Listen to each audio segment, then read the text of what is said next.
বিসমিল্লাহ ইন্নাল হামদুলিল্লাহ নাহমাদুহু ওয়া নাস্তাইনুহু ওয়া নাস্তাগফিরুহু ওয়া নাউযু বিল্লাহি মিন শুরুরি আনফুসিনা ওয়া মিন সাইয়্যাতি আমালিনা মান ইয়াহদিহিল্লাহু ফালা মুদিল্লা লাহু ওয়া মান ইউদ্লিল ফালা হাদিয়া লাহু ওয়া আশহাদু আল্লা ইলাহা ইল্লাল্লাহু ওয়াহদাহু লা শারীকা লাহু ওয়া আশহাদু আন্না মুহাম্মাদান আবদুহু ওয়া রাসূলুহু আম্মা বা'দ ফা ইন্না খায়রাল হাদিসি কিতাবুল্লাহ ওয়া খায়রাল হাদি হাদিয়ু মুহাম্মাদিন সাল্লাল্লাহু আলাইহি ওয়াসাল্লাম ওয়া শাররাল উমুরি মুহদাসাতুহা ওয়া কুল্লু মুহদাসাতিন বিদআহ ওয়া কুল্লু বিদআতিন দালালাহ ওয়া কুল্লু দালালাতিন ফিন-নার। আসসালামু আলাইকুম ওয়া রাহমাতুল্লাহি ওয়া বারাকাতুহু। আচ্ছা, আমরা শুরু করি যেখানে শেষ করছিলাম গতদিন, সেখান থেকে। যারা নতুন, দু একজন নতুনকে আমি ইনভাইট করছি, সেই জন্য একটু ব্যাকগ্রাউন্ড বলতেছি। যারা নতুন তাদের জন্য, যে আমরা একটা বই ধরে পড়তেছি, বইটার নাম হচ্ছে, ইংলিশ নাম হচ্ছে how to approach and understand the Quran, আর বাংলা নাম হচ্ছে কোরআন অধ্যয়নের সঠিক পন্থা। এই বইটার ভিতরে আমরা এখন চতুর্থ অধ্যায় আছি। চতুর্থ অধ্যায়টার শিরোনাম ছিল পবিত্র কোরআনের গৌণ দিকগুলোকে মুখ্য মনে করা, যেগুলা লেস ইম্পর্টেন্ট সেগুলাকে বেশি ইম্পর্টেন্ট মনে করা। বর্তমান বিশ্বে অধিকাংশ মুসলিম কি দৃষ্টিতে কোরআনকে দেখে থাকেন, এটা ছিল শিরোনাম। সো এখানে আমরা যেখানে আসি, গতদিন যেখানে শেষ করছি সেখান থেকে আজকে শুরু করব ইনশাআল্লাহ। গতদিন আমরা শুরু করছিলাম একটা আয়াতে এসে, গতদিন আমরা শেষ করছিলাম একটা আয়াতে এসে। সে আয়াতটা ছিল এরকম যে, তোমার পূর্বে আমরা এমন কোন রসুল পাঠাইনি যাকে আমি ছাড়া কোনো উপাস্য নেই, সুতরাং একমাত্র আমার ইবাদত করো। এটা ইনভার্টেড কমার ভিতরে। এই বাণীতে অনুপ্রাণিত করেন, অর্থাৎ আগে যত রসুল পাঠাইছি সবাইকে আল্লাহ বলতেছেন যে, সব রসুলকে এই কথাটা আল্লাহ বলছেন, বা সব রসুলের মাধ্যমে এই কথাটাই তাদের উম্মতদের বা তাদের নেশনকে বলছেন যে, আমি ছাড়া কোনো উপাস্য নাই, আল্লাহ ছাড়া কোনো উপাস্য নাই, সুতরাং একমাত্র আমার ইবাদত করো। এটার সাবহেডিংটা ছিল কোরআনে বর্ণিত কাহিনী সমূহের উদ্দেশ্য ও তাদের মাঝে নিহিত কল্যাণ।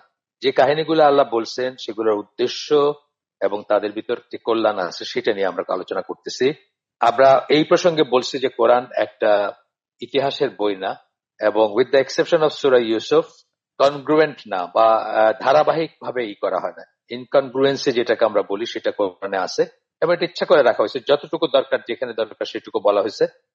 একমাত্র সূরা ইউসুফটা হচ্ছে কন্টিনিউয়াস নারেশন, বা একটা ধারাবাহিক, বা একটা গল্প বলে যাওয়া, যেভাবে আমরা বলি গল্প বলার যে কনসেপ্ট, আমাদের কাহিনী বলার যে কনসেপ্ট, সেটা একমাত্র সূরা ইউসুফে আছে। আর বাকিগুলো বিটস এন্ড পিসেস, কোথাও একটা কিছু বলছেন, আরেকখানে আরেকটা কিছু বলছেন, কোন একটা ঘটনা এরকম করে বলছেন। এবং কিন্তু তথাপি এটা আমাদের বিশ্বাসের অংশ, বা বিশ্বাস করতেই হবে যে এই ঘটনাগুলো রিয়েলি ঘটছিল, এবং এই কথাগুলা, এই কাহিনীগুলা সত্য। মিসাল একটা জিনিস আর কাহিনী একটা জিনিস। মিসাল আছে কোরআনে অনেক ধরনের, যেটা অ্যানালজি বলি আমরা, বা অ্যালিগরিক্যালি বলি, বা বলি আমরা, রূপক বলি অনেক সময়, বা উদাহরণ বলি আমরা, সেগুলা আলাদা কথা। কিন্তু কাহিনী যেগুলা বলা হয়েছে, যেমন মুসা আলাহিসাল্লাম, ঈসা আলাহিসাল্লাম, ইব্রাহিম আলাহিসাল্লাম, সুলেমান আলাহিসাল্লাম, তাদের যে কাহিনীগুলা বলা হয়েছে, জাকারিয়া, মানে অনেক নবীর কাহিনী বলা হয়েছে এখানে, সেই কাহিনীগুলা কিন্তু আক্ষরিক অর্থে বিশ্বাস করতে হবে, এবং আক্ষরিক অর্থে সত্য জানতে হবে। এটা আমাদের বিশ্বাসের অংশ। কিন্তু এটাতে আমরা যেন ভুল না করি, আমরা যেন কখনো এরকম মনে না করি যে এই কাহিনীগুলা সত্য হওয়াটা নেসেসারি না। আপনাদেরকে গতদিন আমি বলছি যে এরকম আছেন ইসলামে, যারা কিন্তু এরকম একটা ধারণা পোষণ করেন, যারা কোরআন তাফসীর করছেন, যারা মনে করেন যে এই কাহিনীগুলা আক্ষরিক অর্থে সত্যি হবে এমন কোনো কথা নাই।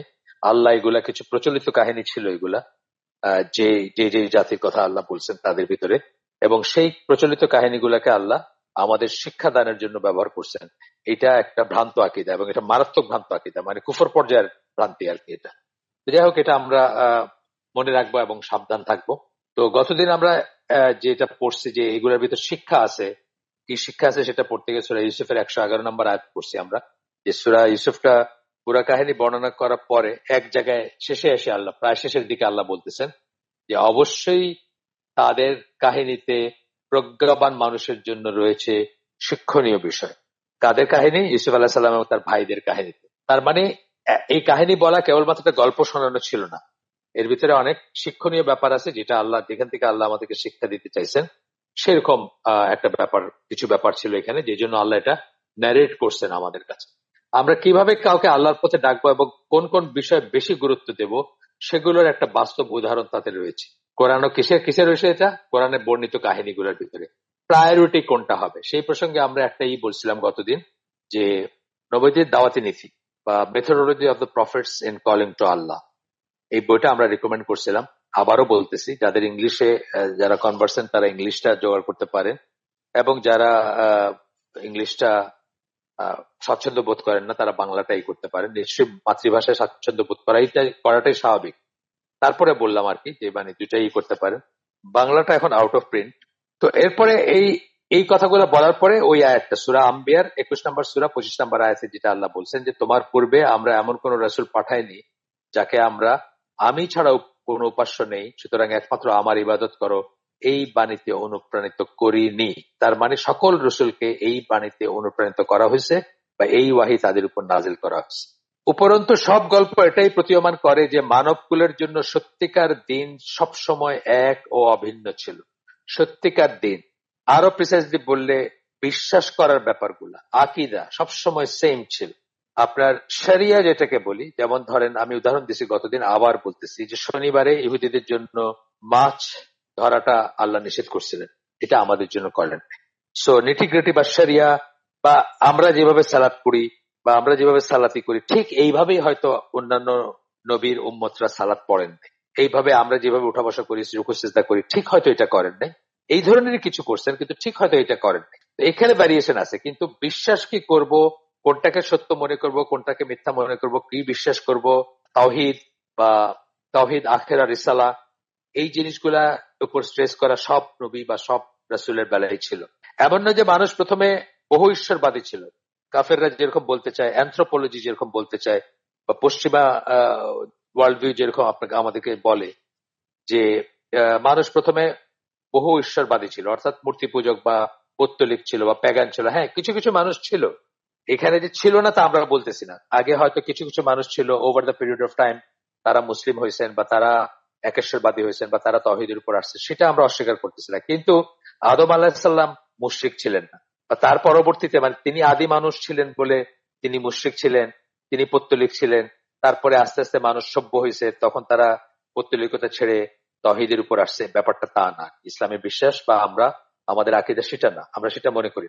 আর তারপরে চিন্তার উৎকর্ষ লাভ করাতে সে একেশ্বরবাদী হয়ে গেছে। প্রথম মানুষগুলো একেশ্বরবাদ, এটা না, ব্যাপারটা এটা না। প্রথম মানুষগুলাও একেশ্বরবাদী ছিলেন, অর্থাৎ আদম আলাইহিস সালাম এবং তার পরবর্তী প্রথম মানুষগুলা একেশ্বরবাদী ছিলেন। বরং এটা এগেইন এন্ড এগেইন হয়তো তারা ডিরেলড হয়ে গেছেন, মানুষ বা মানুষের কোন মানে প্রজন্ম বা মানুষের কোন বংশধারা হয়তো ডিরেলড হয়ে গেছেন, বহু ঈশ্বরবাদী বা পৌত্তলিক বা মুশরিক হয়ে গেছেন। তারা আবার তাদের কাছে নবী পয়গম্বর পাঠানো হয়েছে, পরে তারা আবার জায়গায় আসছে, সেটা ঠিক আছে। কিন্তু আল্লাহর সৃষ্টিতে আদি মানুষগুলা পৌত্তলিক ছিলেন না বা মুশরিক ছিলেন না, তারা একেশ্বরবাদী ছিলেন। আচ্ছা, এরপরে বলতেছেন শতাব্দীর পর শতাব্দী ধরে বিরাজমান সম্প্রদায়ের সদস্য ছিলেন তারা। কারা? আমরা বুঝবো যে বিশ্বাসী যারা, বিশ্বাসীদের একটা একটা জনগোষ্ঠী বা বিশ্বাসীদের ধারা, একজন বিশ্বাসীর এই উপলব্ধি হবে যে সে আসলে শতাব্দীর পর শতাব্দী ধরে বিরাজমান একটি সম্প্রদায়ের সদস্য। মানে আমরা যদি আমাদের আদি পিতা বলতে আমাদের পেট্রিয়ার্ক যদি আমরা বলি, আদম তো আছেন আমাদের মানব জাতির আমরা বনি আদম সব। কিন্তু এই যে আব্রাহামিক ফেথ যেটাকে বলি, বা এই এখন যে ইসলামকে আমরা জানি বা এখন যে ইসলামের যে ধারাটা, এটার জাতির পিতা আমরা কাকে, মুসলিম নেশনের জাতির পিতা কাকে বলি? আমরা আমরা ইব্রাহিম আলাহ সাল্লামকে বলি। তাহলে ইব্রাহিম আলাহ সাল্লাম থেকে নিয়ে 4000 বছর অ্যারাউন্ড আর কি, বা 4000 বছরের চেয়ে বেশি, সেই থেকে নিয়ে এই পর্যন্ত আমরা কিন্তু একটা কন্টিনিউয়াস ধারার অংশ বা সম্প্রদায়ের সদস্য। সেটা হয়তো ডিরেলড হয়ে গেছে টাইম টু টাইম, তখন আল্লাহ নতুন নতুন নবী বা রসুল পাঠাইছেন সেগুলাকে আবার জায়গা মতো নিয়ে আসার জন্য। আচ্ছা, এরপরে একটা আয়াত কোট করতেছেন এখানে, এটাও সূরা আম্বিয়ার 92 নম্বর আয়াত।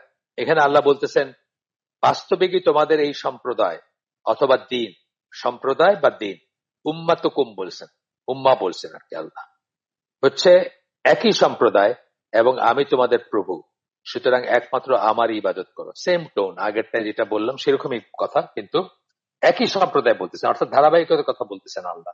এরপরে বলতেছেন যে সিরাতুল মুস্তাকিম বা সরল পথে সংগ্রামরত জীবনের দৃষ্টান্ত কেবল মুহাম্মদ সাল্লাল্লাহু আলাইহি সাল্লামের উম্মত, একজন মুসলিমের জীবনই নয়। মানে আমরাই শুধু সিরাতুল মুস্তাকিমে আসি, আর কখনো কেউ ছিল না, এরকম কিন্তু না ব্যাপারটা। অতীতে আরো অনেকেই এই পথে জীবন যাপন করে গেছেন।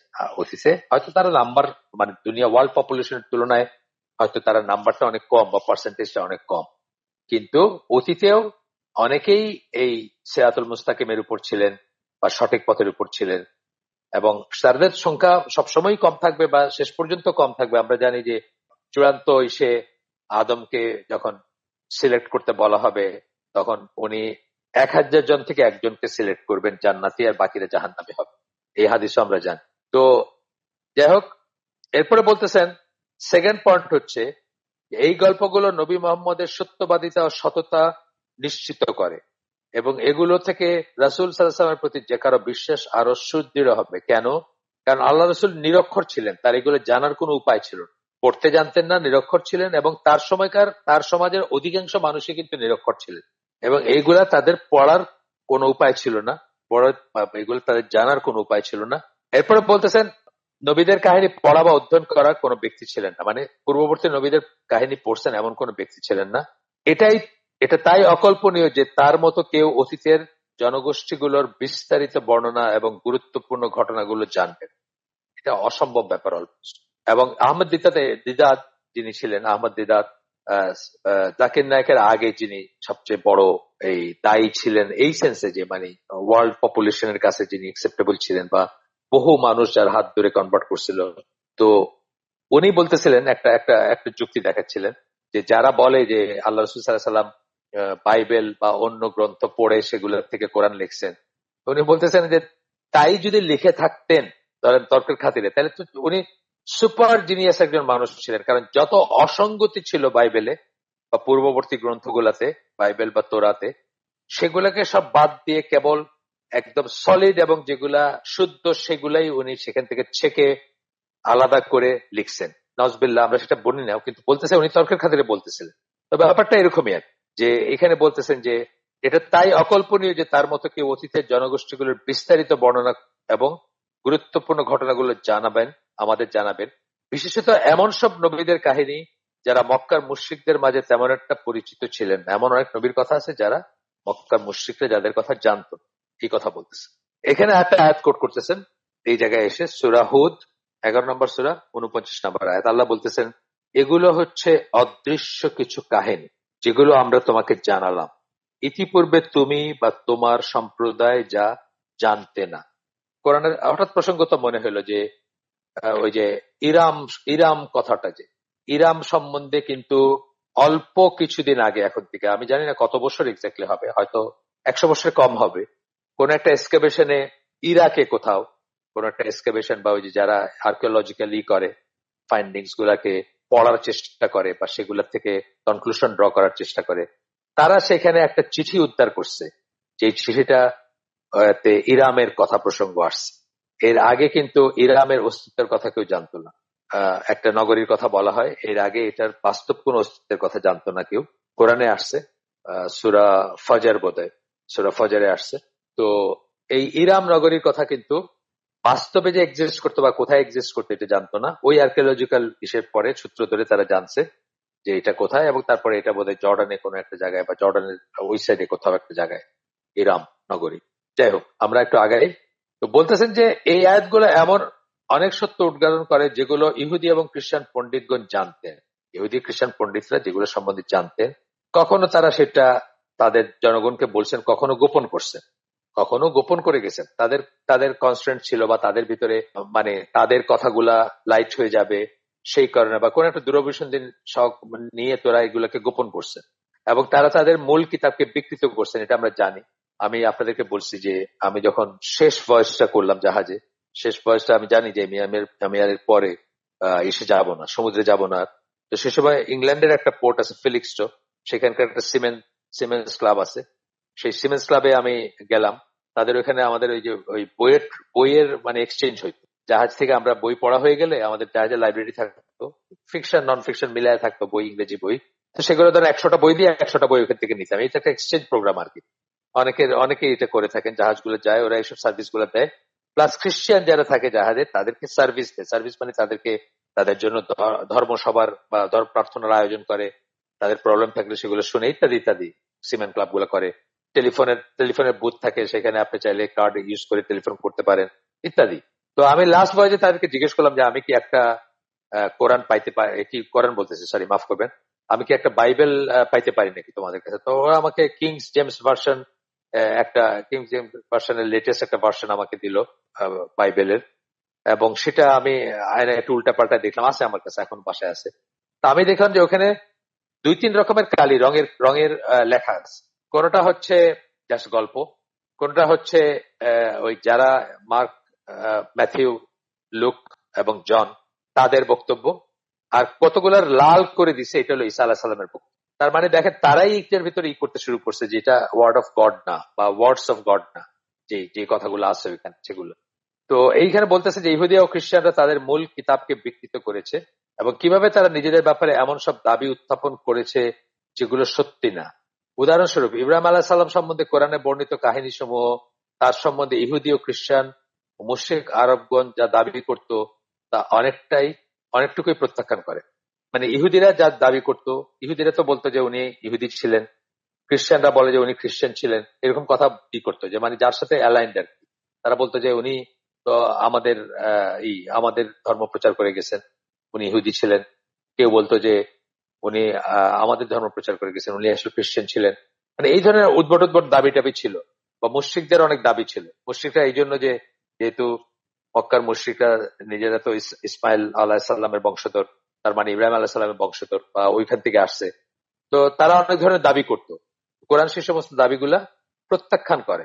তিনি ইহুদি খ্রিস্টান বা মুশরিকদের অনুসারী ছিলেন না। এখানে একটা আয়াত কোট করতেছেন সূরা আলে ইমরান 67-68 নম্বর আয়াত, যেখানে আল্লাহ বলতেছেন ইব্রাহিম একজন ইহুদি বা খ্রিস্টান ছিলেন না, ছিল না, বরং সে ছিল এক সত্যিকার বিশ্বাসে বিশ্বাসী, এবং সে তার ইচ্ছাকে আল্লাহর ইচ্ছার কাছে সমর্পিত করেছিল, অর্থাৎ তিনি মুসলিম ছিলেন। যে তার ইচ্ছাকে আল্লাহর ইচ্ছার কাছে সমর্পণ করে তাকে কি বলি আমরা? মুসলিম বলি। এবং সে মুশরিকদের অন্তর্ভুক্ত ছিল না। নিঃসন্দেহে মানুষের মাঝে ইব্রাহিমের সবচেয়ে নিকটবর্তী হচ্ছে তারা যারা তার অনুসরণ করেছিল, এবং এই নবী ও যারা বিশ্বাস করে তারাও ইব্রাহিমের সবচেয়ে নিকটবর্তী। আর আল্লাহ হচ্ছেন বিশ্বাসীদের জন্য নিরাপত্তা দানকারী। তার মানে কি দেখলাম? মানে যে জেনেরিক ভাবে ইব্রাহিম আলাইহিস সালামকে ফলো করবে সেই তার সত্যিকার অনুসারী, সে বিপদগামী হবে না। এবং আল্লাহ সার্টিফাই করতেছেন যে আমরা আমাদের নবী এবং আমাদের নবীকে যারা বিশ্বাস করে, অর্থাৎ আমরা যারা মুসলিম, এই নবীর উম্মত, তারাই হচ্ছে ইব্রাহিম আলাইহিস সালামের সবচেয়ে নিকটবর্তী। এরপরে বলতেছেন যে এই এই কাহিনীগুলো যে আল্লাহ আমাদেরকে বলেন সেগুলো সম্বন্ধে বলতে গিয়ে বলতেছেন, তৃতীয়ত কাহিনীগুলো রাসূল সাল্লাল্লাহু আলাইহি সাল্লামের অন্তরকে আশ্বস্ত করে। কাহিনীগুলোর লাভ কি সেটা বলছে, কেন আল্লাহ এগুলাকে বর্ণনা করছে, কি দরকার ছিল সেটা বলতে গিয়ে বলছে যে আল্লাহ রাসূলকে আশ্বস্ত করে। কেন? কারণ আল্লাহ রাসূল জানবেন যে তিনি একলা না, তার আগে এই সমস্ত ট্রায়ালস এন্ড ট্রিবুলেশন যেটাকে আমরা বলি, ফিতনা যেটাকে বলি, কষ্ট যেটাকে বলি, এই মানুষের কাছে মানুষের অপমান, মানুষের এইগুলোর ভিত্তিতে অন্যরাও গেছেন, উনি একান। এইটা যখন আমরা জানি, নবী যেভাবে আশ্বস্ত হন আমরাও আশ্বস্ত হই যে তার ফলোয়াররা, যে সমস্ত আগের নবীদের ঘটনা বলতেছেন, তার ফলোয়াররা, তারাও যারা খুব অল্প সংখ্যক ছিলেন, অনেক সময় দেখা গেছে অল্প সংখ্যক, তারা অন্যরা তাদেরকে অত্যাচার করছে, তাদেরকে নিগৃহীত করছে, তাদেরকে নানা রকম মানে বাধা প্রদান করছে। এইটাও আমরা আমরা উম্মতরাও কিন্তু আশ্বস্ত, বিশেষ করে সাহাবীরাও এটা কমফোর্ট ফিল করছেন যে না, আমরা একা না, আমাদের আগের জনগণেরও এরকম। যেমন একটা হাদিস আমার মনে পড়তেছে যে আব্দুর রহমান ইবনে আওফ সম্ভবত একবার মক্কাতে বলতেছিলেন, আমরা তো আগেই ভালো ছিলাম, আমাদের সাথে কেউ কোনো অন্যায় করলে আমরা তরবারি দিয়ে সেটেল করে ফেলতাম। কিন্তু মক্কার জীবনের কথা বলতেছিলেন যে আমাদের উপর কত অত্যাচার, কত অপমান করা হচ্ছে, কিন্তু আমরা চুপ করে সব সহ্য করতেছি। তখন রাসূল সাল্লাল্লাহু আলাইহি ওয়াসাল্লাম কি বলছেন? লোকেদের কি হয়েছে? মানে আমি সামারিটা বলতেছি, আমার এক্সাক্ট ওয়ার্ডিং হয়তো একটা দুইটা এদিক সেদিক হইতে পারে, কিন্তু সামারিটা বলছি। রাসূল সাল্লাল্লাহু আলাইহি ওয়াসাল্লাম বলছেন লোকেদের কি হয়েছে, যে তারা এত অধৈর্য হয়ে গেছে। এর আগে পূর্ববর্তী নবীদের উম্মতকে লোহার চিরুনি দিয়ে শরীর থেকে, হাড় থেকে মাংস চিরে বা মাংস টেনে আলাদা করে ফেলা হয়েছে, তবুও তারা ঈমান থেকে বিচ্যুত হন নাই, তবুও তারা অধৈর্য হন নাই। আমাদের কি হইলো যে আমরা এত অল্পতেই চিন্তা করতেছি যে আমরা তরবারি দিয়ে সেটেল করে ফেলতে পারতাম সব? মানে মিনিংটা এটা ছিল। এটা এই জন্য যে তখনও আল্লাহ তাদেরকে পারমিশন দেন নাই, তাদেরকে পারমিশন দেন নাই এই করার, কি বলে, যুদ্ধ করার বা কাফেরদের সাথে হিসেব, মানে আপনার অস্ত্র ধরার পারমিশন দেন, সেটা করতে। তার মানে আমরা কি জানলাম? যে আল্লাহ রসুলই বলতেছেন যে লোকেদের কি হয়েছে, মানে আগে তো এই ধরনের এর চেয়ে অনেক বেশি কষ্ট করছে মানুষ, অত্যাচার সহ্য করছে, তারপরে তো তারা লেগেছিল। আমরা এত অধৈর্য কেন হয়ে যাচ্ছি, এটা বলতে চাইছি। তো যাই হোক, এরপরে বলতেছে যে পূর্ববর্তী নবীগণ তাদের জনগণের কাছে কি ধরনের ব্যবহার পেয়েছিলেন তা বর্ণনা করে। আমরা এই কাহিনীতে দেখি যে বর্ণনা করে, আমরা অনেকের ব্যাপারে দেখি, লুত আলাহিসাল্লাম, নূহ আলাহিসাল্লাম, তাদের ইভেন ইব্রাহিম আলাহিসাল্লাম, তাদেরকে কত কষ্ট দিয়েছে বা তাদেরকে অস্বীকার করছেন, তাদেরকে সমাজচ্যুত করছেন বলতে গেলে। তো সবাই কঠোর কঠোর কঠোর ইসের সম্মুখীন হয়েছিলেন, অলমোস্ট সবাই। এবং ঠাট্টা বিদ্রোহ গঞ্জনা যেগুলা যেগুলো আমাদের নবীর উপর দেখেছে সেগুলো তাদের উপর দেখেছে। এবং শেষ পর্যন্ত ধৈর্যের পুরস্কার হিসেবে আল্লাহ তাদেরকে শক্তি দিয়েছেন এবং তাদেরকে সাহায্য করছেন, তাদের সহায় হয়েছেন। সেটাও আমরা দেখি কোরআনের এইসব কাহিনীগুলো থেকে। এইসব থেকে কি হয়েছে, আল্লাহ রসুল যেমন ধৈর্য ধরতে পারছেন, আশ্বস্ত হয়েছেন, কমফোর্ট ফিল করছেন, তার উম্মতরা যে সামান্য মানে খুব টাইনি একটা জনগোষ্ঠী যারা তার প্রাইমারি ফলোয়ার ছিল, স্পেশালি মক্কার জীবনে, তারাও সেগুলো থেকে কমফোর্ট লাভ করছেন। এখানে একটা আয়াত কোট করতেছেন, সূরা হুদ 120 নম্বর আয়াত, বলতেছেন, রাসূলগণের কাহিনীর যা কিছু আমরা তোমার কাছে বর্ণনা করি তা দ্বারা তোমার অন্তরে নিশ্চয়তা দান করি, এবং সেসবের মাধ্যমে তোমার কাছে এসেছে সত্য এবং মুমিনদের জন্য এসেছে উপদেশ ও সাবধান বাণী। আমরা যেটা বললাম এতক্ষণ, আল্লাহ সেটা বললেন আর কি এই আয়াতে, এই পার্টিকুলার আয়াত। তারপরে আরেকটা আয়াত কোট করতেছেন, সূরা আল আনাম 34 নম্বর আয়াত। আল্লাহ বলতেছেন, তোমার আগেও রাসূলগণ প্রত্যাখ্যাত হয়েছিলেন, রিজেক্টেড হয়েছিলেন। আমরা সূরা ইয়াসিনে দেখি, ইয়াসিনের শুরুর দিকে দেখি না যে তারা আসছেন, তাদেরকে বিশ্বাস করে না। তারপর একজন লোক আসলো, আয়েশা বলল যে এরা এরা বিশ্বস্ত, এদের উপরে এদের কথা শোনো। বিশ্বস্ততা কিভাবে বুঝবে, সত্যিকার নবী বা সত্যিকার রাসূল বা বার্তাবাহক কিভাবে চিনবা? সূরা ইয়াসিনের 21 নম্বর আয়াতে আল্লাহ বলছেন যে যারা বিনিময় চায় না এবং যারা নিজেরা রাইটলি গাইডেড। খুব ইম্পর্টেন্ট আয়াত, কিন্তু মনে রাখেন, সূরা ইয়াসিন 34 নম্বর সূরা 21 নম্বর আয়াত। তো এটা একটা একটা একটা মানে মানে তাদেরকে রিজেক্ট করা হয়, রিজেক্ট করা হয়েছে। এবং আরেকজন অ্যাডভাইস করতেছেন যে এরা সত্যিকার রাসূল বা এরা সত্যিকার বার্তাবাহক, এটা চিনবা কি করে, বলে দিচ্ছে কি করে চিনবা। বাই বাই মানে বাই এক্সটেনশন আমাদেরকে বলে দিচ্ছেন আল্লাহ যে আমরাও এইভাবে চিনবো যে নবী কারা সত্যিকার নবী ছিলেন। এবং অথবা মক্কার মানুষদেরকে বলতেছেন বা মদিনার মানুষদেরকে বলতেছেন, মানে যারা তখন ওয়াহিটা শুনতেছে তাদেরকে বলতেছেন আল্লাহ যে এইভাবে চিনবা। এই মক্কি সূরা আপনার সূরা ইয়াসিন মক্কায় নাজিল হওয়া সূরা। তো সেখানে বলতেছে যে তাদেরকে আসলে বাই এক্সটেনশন বলতেছে যে এইভাবে চিনবা। মোহাম্মদ সাল্লাহ সাল্লামকে তোমাদের কাছে কোনো বিনিময় চাইছেন, চান নাই, অথবা তিনি রাইটলি গাইডেড কিনা, নিজে যা বলেন সেটা, যা পিচ করেন সেটা নিজে করেন কিনা, অ্যান্ড সো অন। আচ্ছা যাই হোক, এখন যেটা পড়বো আমরা সূরা আল আনাম 34 নম্বর আয়াত। সেখানে আল্লাহ বলতেছেন, তোমার আগেও রাসূলগণ প্রত্যাখ্যাত হয়েছিল, রিজেক্টেড হয়েছিলেন।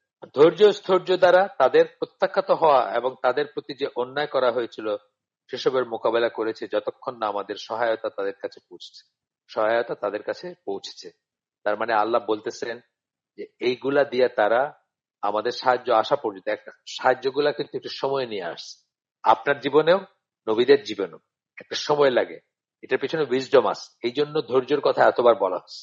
এই জন্য কোরআনে 69 টাইমস, আমি বলতেছিলাম আপনাদেরকে যে আমাদের একটা সার্চ ছিল, অপশন ছিল যে থিমেটিক সার্চ বা করতে পারতাম, একটা সফটওয়্যার ছিল এক সময়। তো সেখানে আমি নিজে দেখছি যে 69 Times patient, patient, patience, patiently, এই এই শব্দ এই ফর্মে আসছে। আর এছাড়া তো আরো অন্যান্য ফর্মে আরো আছে 69 টাইমস। তো এই এই একটা একটা ল্যাগ থাকে, আপনার জীবনও থাকবে একটা ল্যাগ থাকে। অনেক সময় আপনি আজকে চাইলেন কালকেই হয়ে যাচ্ছে না জিনিসটা, বা হবেন না, বা ইচ্ছা করে আল্লাহ হয়তো হবেন না, বা একটা সময় একটা মানে প্রত্যেকটা জিনিসের একটা প্রপার টাইম থাকে। আপনি জিনিস জীবনে অনেক সময় অধৈর্য অনেক কিছু চান, কিন্তু আপনার আসছে না সেটা। যখন আসে, সেটা মেটেরিয়াল হোক অথবা মেটেরিয়াল ছাড়াও হইতে পারে, যখন সেটা আল্লাহ আপনাকে দেন তখন আপনি বুঝবেন যে ওইটাই পারফেক্ট টাইম, যখন দেওয়ার সময় হিসাবে ওইটাই পারফেক্ট, ওই সময় আপনার কাছে আসছে বা ওই সময় আল্লাহ আপনাকে দিচ্ছেন। এই ধরনের ব্যাপার থাকে। যাই হোক, আল্লাহ যে নির্ধারণ করেছেন তা পরিবর্তন করার কেউ নেই। আল্লাহ যে নির্ধারণ করছে এটা কেউ পরিবর্তন করতে পারে না। এখানে নির্ধারণ বলতে দুই ধরনের নির্ধারণ, একটা হচ্ছে যেটা ব্যাপারে আমাদের কোনো চয়েস নাই সেই নির্ধারণ, আর একটা হচ্ছে যেটা আমাদের চয়েস ছিল কিন্তু আল্লাহ জানেন যে এটা হবে এবং সুতরাং তিনি লিখে রাখছেন এটা, সেটা হচ্ছে সেটাও নির্ধারণ। একটা নির্ধারণ, আমরা আমাদের কোনো চয়েস নাই, আমরা কার ঘরে জন্মাইছি, কোন দেশে জন্মাইছি, আমাদের চেহারা কেমন হয়েছে, আমাদের রং কেমন, এগুলোতে আমাদের কোনো কন্ট্রোল নাই। কিন্তু দেয়ার আর আদার নির্ধারণ যেটা আল্লাহ লিখে রাখছেন ঠিকই, কিন্তু এটা আল্লাহ যেহেতু পাস্ট প্রেজেন্ট ফিউচারের জ্ঞান একসাথে থাকে সেই জন্য আল্লাহ লিখে রাখছেন, কিন্তু আল্লাহ সেটা আমাদেরকে করতে বাধ্য করেন, সেটা আরেক ধরনের নির্ধারণ। যাই হোক, তো বলতেছে যে আল্লাহ যে নির্ধারণ করেছেন তা পরিবর্তন করার কেউ নেই। তুমি ইতিমধ্যে ওইসব রসুলগণের বৃত্তান্ত জেনেছো, এটা আল্লাহ রসুলকে বলতেছেন আল্লাহ। চতুর্থত, কি লাভ আমাদের এগুলা জেনে, বা এগুলা কেন আল্লাহ আমাদেরকে বর্ণনা করছেন এই কাহিনীগুলা, সেটা পড়তেছি আমরা। সেটা পড়তে গিয়ে আমরা এখন যেটা আছে, ফোর্থ পয়েন্ট, এটা এই কাহিনীগুলো আমাদের দেখিয়ে দেয় যে আল্লাহ তার সত্যিকার নিবেদিত বান্দাদের জন্য কিভাবে অবারিত রহমত বর্ষণ করেন। সত্যিকার নিবেদিত বান্দা মেইনলি নবী পয়গম্বরের কথা বলা হচ্ছে এখানে। সুলাইমান আলাইসাল্লাম, দাউদ আলাইসাল্লাম, মারিয়াম আলাইসাল্লাম, ঈসা আলাইসাল্লাম, জাকারিয়া আলাইসাল্লাম, ইব্রাহিম আলাইসাল্লাম এবং অন্যান্য নবী পয়গম্বরদের ঘটনাগুলোতে একটু চোখ বুলালেই পাঠক উপলব্ধি করতে পারবেন যে আল্লাহ কিভাবে তাদের উপর দয়া করেছেন, পথ নির্দেশনা দিয়েছেন এবং তাদের সহায়তা করেছেন। আল্লাহ কিভাবে তাদের দয়া করছেন, তাদেরকে পথ নির্দেশনা দিয়েছেন, হেদায়েত দিয়েছেন এবং তাদের সহায়তা করেছেন। আমরা দেখতেছি এই যাদের কথা বললেন তাদের প্রত্যেকের লাইফে কিন্তু খুব অ্যামেজিং স্টোরিজ আছে। প্রত্যেকেই ডিফিকাল্ট টাইমের ভিতর দিয়ে গেছেন এবং প্রত্যেককে কিভাবে আল্লাহ শেষ পর্যন্ত তাদেরকে নাজাত দিছেন, ত্রাণ যদি আমরা বলি, উদ্ধার করা, সেটা করছেন। এখানে একটা আয়াত আসতেছে, সূরা মুহাম্মদ 7 নম্বর আয়াত। আল্লাহ বলতেছেন, তোমরা যারা ঈমান এনেছো, তোমরা যদি আল্লাহর রাস্তায় সহায়তা দান করো এবং তবে তিনি তোমাদের সাহায্য করবেন এবং তোমাদের পথ সমূহকে দৃঢ় করবেন। মানে তোমাদেরকে ইস্তেকামা যেটাকে আমরা বলি, তোমাদেরকে দৃঢ় পাবে। অথবা আমরা একটা কথা বলি না, সাবিত কালবি আলা দীনিক, মানে আমাদের প্রতিষ্ঠিত দৃঢ় রাখো। এই টার্মটা পড়তেছেন আল্লাহ। তোমরা যারা ঈমান এনেছো, তোমরা যদি আল্লাহর রাস্তায় সহায়তা দান করো। আল্লাহর রাস্তায় সহায়তা দান করা মানে যত রকম ভাবে দিনকে প্রপাগেট করা যায়, দিনের ব্যাপারে সাহায্য করা যায়, সহায়তা করা যায়, একদম ছোট থেকে ছোট, বড় থেকে বড়। আপনি আপনার ঘরটাকে প্রশস্ত করলেন। ঘর প্রশস্ত করার মিনিং ইসলামে হচ্ছে আপনার ঘরটাকে খুলে দিলেন দিনের হালাকার জন্য, অথবা দিনের মজলিসের জন্য, অথবা একজন স্কলারের বক্তব্য রাখার জন্য। এই সমস্ত ব্যাপারগুলা সবই সহায়তায় আওতায় আসবে। তাহলে কি বলবেন আল্লাহ, তাদেরকে কি করবেন? তবে তিনি তোমাদের সাহায্য করবেন। আপনি আল্লাহর দিনকে সাহায্য করলে আপনাকে আল্লাহ সাহায্য করবেন এবং তোমাদের পথ সমূহকে দৃঢ় করবেন এবং আপনার পাকে দৃঢ় করবেন, অর্থাৎ আপনাকে প্রতিষ্ঠিত রাখবেন, মানে স্টিড ফাস্ট করে দিবেন আল্লাহ। আপনি দৃঢ়তার সাথে দাঁড়ায় থাকবেন। আর ফিফথ পয়েন্ট হচ্ছে, আল্লাহ সবকিছুর উপর ক্ষমতাশীল এবং তিনি তার যা ইচ্ছে তাই করতে পারেন। পূর্ববর্তী নবীদের গল্পগুলোতে আমরা দেখতে পাই যে আল্লাহ কিভাবে তার সৃষ্টির উপর ক্ষমতা প্রয়োগ করতে সক্ষম, যেটা আমরা এক্সপ্লেন করতে পারি। তার ইচ্ছা ছাড়া কিছুই সংগঠিত হয় না। আবার তিনি যা ইচ্ছা করেন সেটা আমাদের জ্ঞান, আমাদের যুক্তিতে যদি নাও কুলায়, তাহলেও সেটা করতে পারেন বা করবেন উনি, যদি তার ইচ্ছা হয়। যেমন রেড সি 2 ভাগ হয়ে যাওয়া, 2 ভাগ হয়ে রাস্তা হয়ে যাওয়া, অথবা পার্থেনোজেনেসিস যেটা বলি, মানে আপনার ছাড়া পার্থেনোজেনেসিস বলে আপনার অ্যাসেক্সুয়াল রিপ্রোডাকশন যেটা বলি, মানে যৌন সংসর্গ ছাড়া যে রিপ্রোডাকশন হয়। এটা একটু রেয়ার ব্যাপার, কিন্তু আল্লাহ চাইলে সেটা হবে। যেরকম ঈসা আলাইহিস সালামের জন্ম হয়েছিল, এরকম ব্যাপারগুলো তার ইচ্ছা বলে প্রকৃতির নিয়ম ঘটে। প্রকৃতির নিয়মে ঘটে চলা ঘটনাবলীকে তিনি বদলে দিতে পারেন, যেটা আমরা বললাম, যে দুটা উদাহরণ দিলাম আমরা।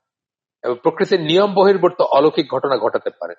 এটা তার জন্য সহজ এবং মানব সভ্যতার ইতিহাস জুড়ে তিনি সেরকম করেছেন। একটা মুসা আলাহিস সালাম, একটা ঈসা আলাহিস সালামের ঘটনা বললাম, দুইটাই হচ্ছে এইরকম ঘটনার উদাহরণ বা এরকম ব্যাপারের উদাহরণ। 6 পয়েন্ট হচ্ছে, বিভিন্ন নবীগণ যেহেতু এমন বিভিন্ন সম্প্রদায়ের কাছে প্রেরিত হয়েছিলেন যাদের দস্তুটি ও দৃষ্টিভঙ্গি ভিন্ন ভিন্ন ধরনের ছিল। তাদের দস্তুটি, তাদের ওরিয়েন্টেশন, তাদের দৃষ্টিভঙ্গি ডিফারেন্ট ছিল। কেউ কোন সম্প্রদায় ওজনে কম দিত, কোন সম্প্রদায় হোমোসেক্সুয়াল ছিল, কোন সম্প্রদায় মূর্তি পূজা করতো, মানে ইত্যাদি ইত্যাদি নানা রকমের ছিল, নানা ডাইমেনশনের ছিল তাদের সমস্যাগুলো। তাদের গল্পগুলো তাই আমাদের মানব সভ্যতার সমাপ্তি পর্যন্ত ওইসব বিভিন্ন সমস্যা পুনরায় দেখা দিলে কিভাবে সেগুলো সামাল দিতে হবে তার একটা সুন্দর দিক নির্দেশনা দেয়। এগুলো তো রিকারিং ফিতনা, তাই না? হোমোসেক্সুয়ালিটি, মূর্তি পূজা, রিকারিং ফিতনা। আমাদের দেশটা একটা তাওহীদের দেশ ছিল, ল্যান্ড অফ ইসলাম ছিল, এখনো আছে, কিন্তু আমাদের দেশে এখন মূর্তির মানে বহুল প্রচলন। আর ফুলার রোড যেটাকে আমরা বলি, 3 কোণা একটা জায়গা আছে, যেটা ব্রিটিশ কাউন্সিলের ঢাকায় যারা নীলক্ষেত এরিয়া বা ওই ফুলার রোড দিতে ছিলেন, ভিসির বাসা আর ব্রিটিশ কাউন্সিলের মাঝখানে যে রাস্তা গেছে, ওটা যদি যান তাহলে ওখানে ট্রায়াঙ্গুলার স্পেস দেখবেন, মূর্তি মূর্তি মূর্তি আর মূর্তি, মানে মূর্তির মিউজিয়াম। আর একটা মুসলিম দেশে এটা খুব খুব বিরল একটা ব্যাপার হওয়ার কথা ছিল, কিন্তু আমরা তো ডিবেট করে গেছি না, আমরা ডিবেট করে গেছি। এই কথাই আল্লাহ বলতেছেন যে যুগে যুগে সরি, এই কথাই লেখক বলতেছেন যে যুগে যুগে এগুলা যখনই আবার রিঅ্যাপিয়ার করবে, হোমোসেক্সুয়ালিটি যেমন আবার রিপেয়ার করছে, কে কে এলজিবিটি কিউ যাই বলেন, আবার রিঅ্যাপিয়ার করছে, এগুলো আগে ছিল আবার আসছে ফিরে। তো এগুলোকে কিভাবে মোকাবিলা করতে হবে, আগের নবী পয়গম্বর বা আগে ওই সময় কিভাবে মোকাবিলা করছেন, এখন কিভাবে করতে হবে, মূর্তির ব্যাপারগুলো কিভাবে মোকাবিলা করছেন, এখন কিভাবে করতে হবে, বা কি করণীয়, আমাদের মুসলিম হিসেবে কি করণীয়, বিশ্বাস হিসেবে কি করণীয়, এইসব ব্যাপারগুলো আসবে। এসব ব্যাপারগুলো আমরা এইসব গল্প থেকে জানি বা বুঝি। উদাহরণস্বরূপ লুত আলাহিসাল্লামের গল্প যৌন বিকৃতিতে ছেয়ে যাওয়া সমাজের চিত্র তুলে ধরে। শোয়েব আলাহিসাল্লামের জনগোষ্ঠী ব্যবসায় অসৎ পন্থা অবলম্বনকারী সমাজের দৃষ্টান্ত, ইত্যাদি ইত্যাদি। এখন আছে না, এখন ব্যবসায় ওজনে কম দেয় না, এখন বাংলাদেশে ওজনে কম দেয়, অনেক দেশে ওজনে কম দেয়, ব্যবসায় অসৎ পন্থা অবলম্বন করে ভেজাল দেয়, সবই ওজনে কম দেওয়া, গ্রস লেভেলে ওজনে কম দেওয়ার কথায় ওজনে কম দেওয়ার ভিতর চলে আসে সব।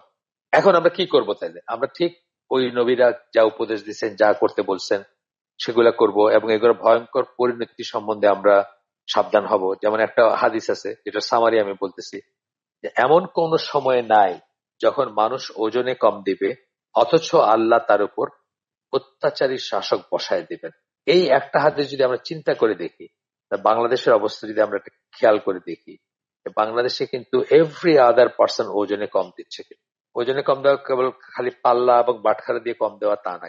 আপনার 10 ঘন্টা কাজ করার কথা ছিল, তার এগেনস্টে আপনার স্যালারি নিচ্ছেন, আপনি 8 ঘন্টা কাজ করে 2 ঘন্টা ফাঁকি মারেন, এটা ওজনে কম দেওয়া। আপনার একটা সিএনজিতে আপনি এ টু বি যাচ্ছেন, আপনার আপনার ন্যায্য ভাড়া ছিল 300 টাকা, আপনি একটু বৃষ্টি পড়ছে অথবা একটু রাত হয়েছে, আপনি 450 টাকা ঠেকায় নিচ্ছেন মানুষের কাছ থেকে, এটা ওজনে কম দেওয়া।